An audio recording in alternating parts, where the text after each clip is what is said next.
Good afternoon. My name is Samantha Mapps, and I'm a senior majoring in bioengineering with a minor in education, conducting research in the Chow Lab at Lehigh University. To give a brief overview of what our lab does, we focus on designing and synthesizing modular biomaterials for tissue engineering and regenerative medicine. We aim to combine different materials and advanced fabrication techniques to generate scaffolds with architectures and spatially organized functionality that resemble native biological tissues.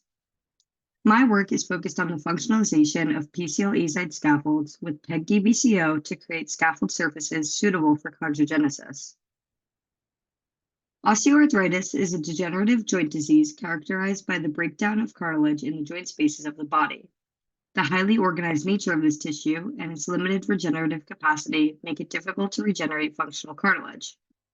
To address this issue, 3D printed biodegradable polymer scaffolds are often used to provide both biochemical and biomechanical support to stem cells and to promote efficient healing of damaged tissue.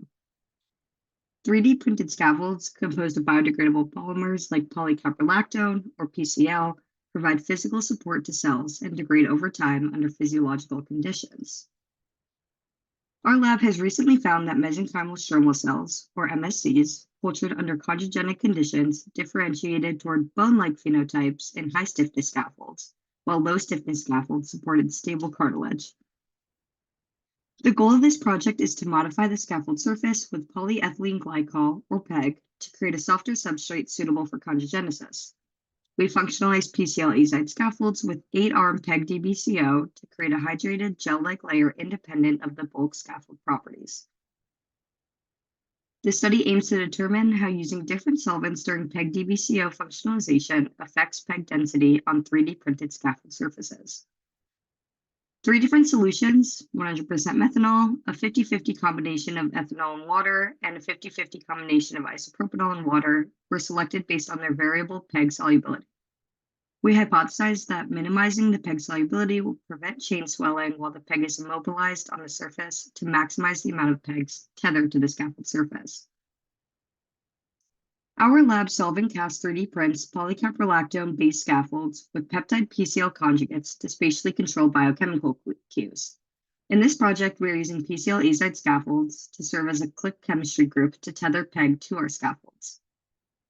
To synthesize PCL azide, as shown in Figure 1, 14 kilodalton PCL diol was modified with PMPI to make PCL maleimide. Amine PEG3 azide was then reacted with PCL maleimide to create PCL azide. Both of these reactions are done in NMP under inert conditions.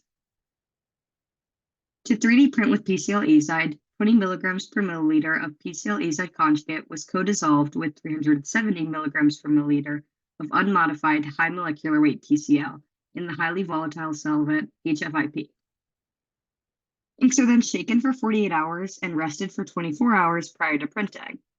The scaffolds for this study are 4 by 4 millimeters, 2 layers in height, and have a 50 micron filament spacing to create flat solid substrates for better imaging for early stages of testing.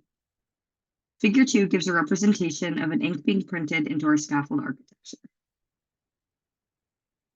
After printing, we tethered PEG to our scaffold to create a hydrated gel-like layer suitable for chondrogenesis. This occurs through a copper-free click reaction between PCL azide and DBCO PEG, as shown in Figure 3. Figure 4 shows the schematic of the rationale behind using different solutions to increase the density of immobilized PEG on a scaffold surface. Part A of the figure shows 8-arm PEG-DBCO dissolved in a highly compatible solvent, such as water and PBS, in which the PEG will swell, causing steric hindrance during functionalization that reduces the amount of PEG on the surface. Part B of Figure 4 shows 8-arm PEG-DBCO dissolved in a low solubility solvent.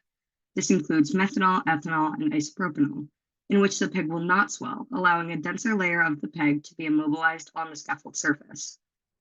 All solvents that were used in this study were selected based on previously reported compatibility with PEG. To tether the PEG to the scaffolds, PEG-DBCO is dissolved in 75 milligrams per milliliter of each of the solvents and mixed for 24 hours. Scaffolds are submerged in the PEG for 90 minutes before being washed with ultrapure water to remove any unreacted PEG-DBCO. Samples are stored in ultrapure water and dried prior to imaging. PEG surface density was characterized using PEG autofluorescence, where we expect our ethanol, methanol, and isopropanol groups to have a higher amount of fluorescence compared to our PBS and water groups. Figure 5a shows representative fluorescence images of unlabeled PCl and PCl azide scaffolds functionalized with PEG-DBCO in PBS, water, methanol in water, or isopropanol in water. Figure B shows the mean fluorescence intensity, which was measured from fluorescence images using ImageJ. Sample groups were compared using a one-way ANOVA with a Dunnett T3 post-hoc test. Fluorescence imaging and quantification showed statistically significant differences in PEG content between the control and the IPA water, control and the methanol group, and the IPA water group and methanol. No solvent group showed significant differences compared to the PBS or water, which we believe may be due to the high water content in the ethanol water and isopropanol water samples. In conclusion, PCl azide was successfully synthesized and solvent-cast 3D printed into azide functionalized scaffolds, and PEG-DBCO was successfully tethered to PCl azide scaffolds. Future work will include using different solvent and water ratios in an attempt to optimize them to promote greater immobilization of PEG on our scaffolds. We also plan to characterize cell response to differences in PEG functionalization across scaffold groups. Thank you for your time.